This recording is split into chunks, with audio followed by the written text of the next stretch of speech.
Bonjour et soyez les bienvenus à cette vidéo qui concerne aussi bien les chanteurs que les instrumentistes. Aujourd'hui, je vous partage la battue de la mesure qui a comme chiffre supérieur le 2, le 3 ou le 4.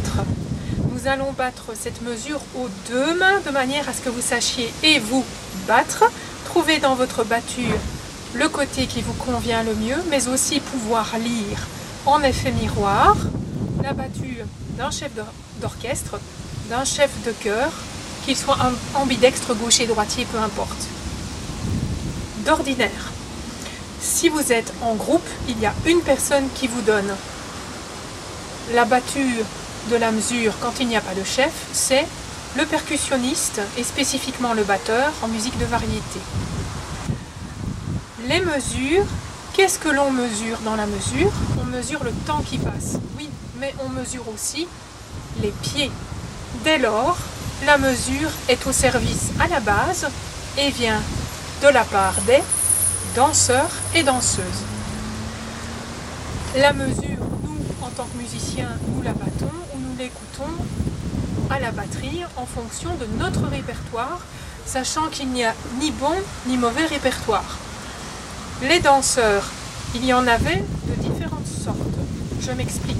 En fonction des époques, en fonction du temps, en fonction de la société, de l'évolution des genres sociaux, bourgeoisie, petit peuple, noblesse, il y a eu des sortes de danses représentatives d'époque.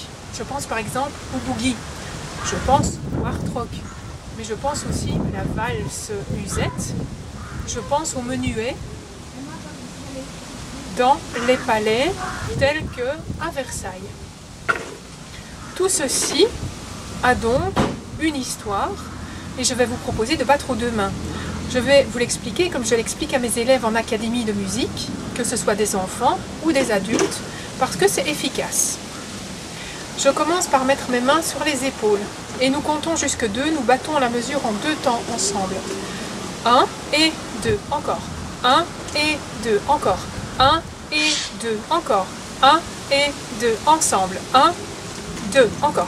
1, 2, 1, 2. Maintenant, pour les plus jeunes ou les gens qui ont besoin de repères spatiaux, je l'explique comme ceci. Je suis chez moi, vous voyez, je suis sur le balcon. Moi, je vis à l'étage.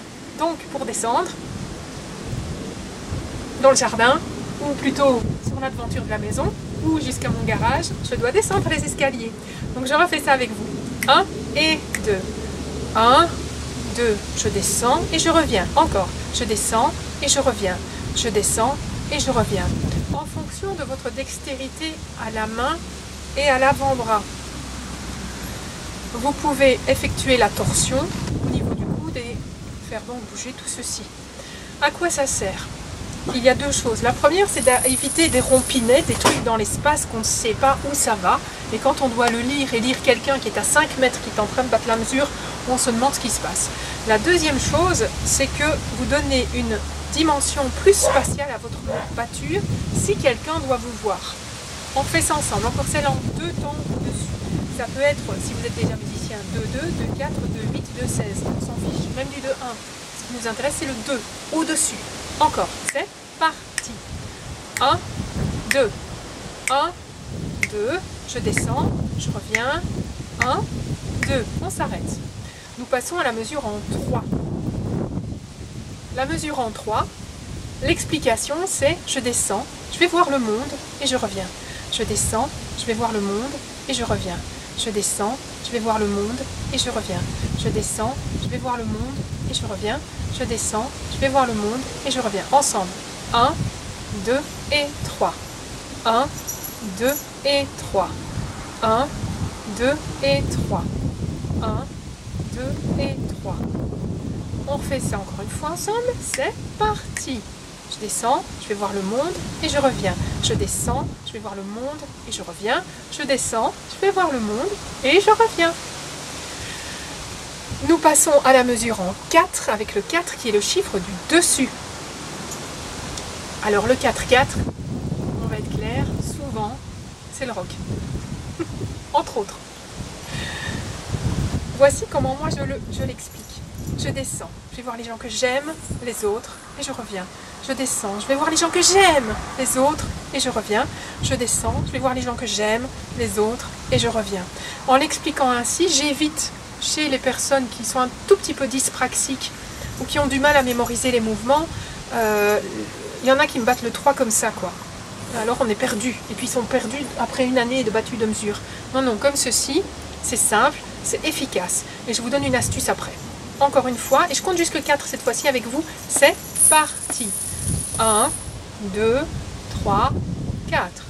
1, 2, 3, 4. 1, 2, 3, 4.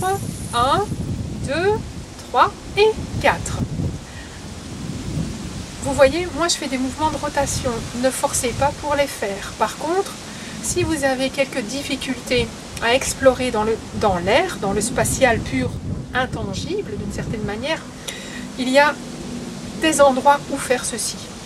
Alors, je vous explique, c'est dans l'eau, que ce soit à la mer, discrètement à la piscine, dans votre bain si vous avez une baignoire, et sinon, si vous prenez simplement un petit bassin, vous faites la même chose, mais avec vos 2 index.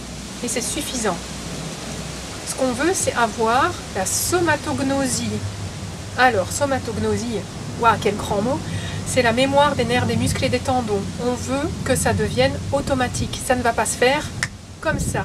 Vous allez devoir le travailler à raison de 3 minutes par jour, 2 jours par semaine, sur soit des partitions que vous connaissez, soit de la musique que vous écoutez, peu importe, soit les exercices que moi je vous propose. Et ça, pendant, moi je dirais, minimum 3 mois, que ça devienne vraiment inconscient quasiment. Bien sûr, au début, vous allez devoir compter. Si vous avez un chef qui est face à vous, ou si vous avez un batteur qui fait,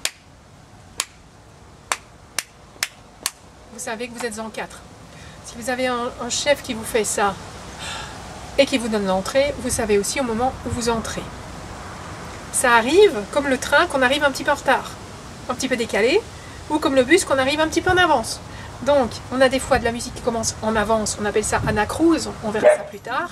Et il y a des fois des moments où on répond aux autres et on arrive après. On appelle ça par exemple une fugue. C'est une très longue histoire, on verra ça par après. Je vous prépare un exercice, je vous propose de le faire à l'écoute. Il s'agit dans une vidéo qui est liée à celle-ci et qui suivra dans à peu près 24 à 48 heures. Il s'agit de percussion, batterie. Je vous donne une mesure à la batterie. Elle est reproduite un total de 4 fois, comme si c'était une phrase de chanson. Vous essayez de battre la mesure, vous vous trompez, vous esquivez, vous essayez de sentir les choses. Vous vous trompez, c'est pas grave, on se corrige. Le fait de se corriger, c'est aussi acquérir des automatismes et voir, ah tiens, là je me suis trompée, ah mais je peux me corriger, je peux devenir meilleur. C'est ça qui nous intéresse. Ce qui nous intéresse, c'est pas d'y arriver tout de suite. Si vous êtes HP, ça ne me gêne pas. Faites votre truc, bienvenue au club. Et si vous avez besoin de temps, prenez le temps de faire les choses. Je vous donne rendez-vous donc dans la vidéo suivante, qui sera une vidéo d'exercice. Et d'ici là, je vous souhaite de passer une excellente semaine, de prendre soin de vous. Si vous découvrez cette vidéo en automne 2024, on est au début de l'automne encore, il fait encore très agréable, eh bien je vous souhaite de vivre un bel automne. À très bientôt!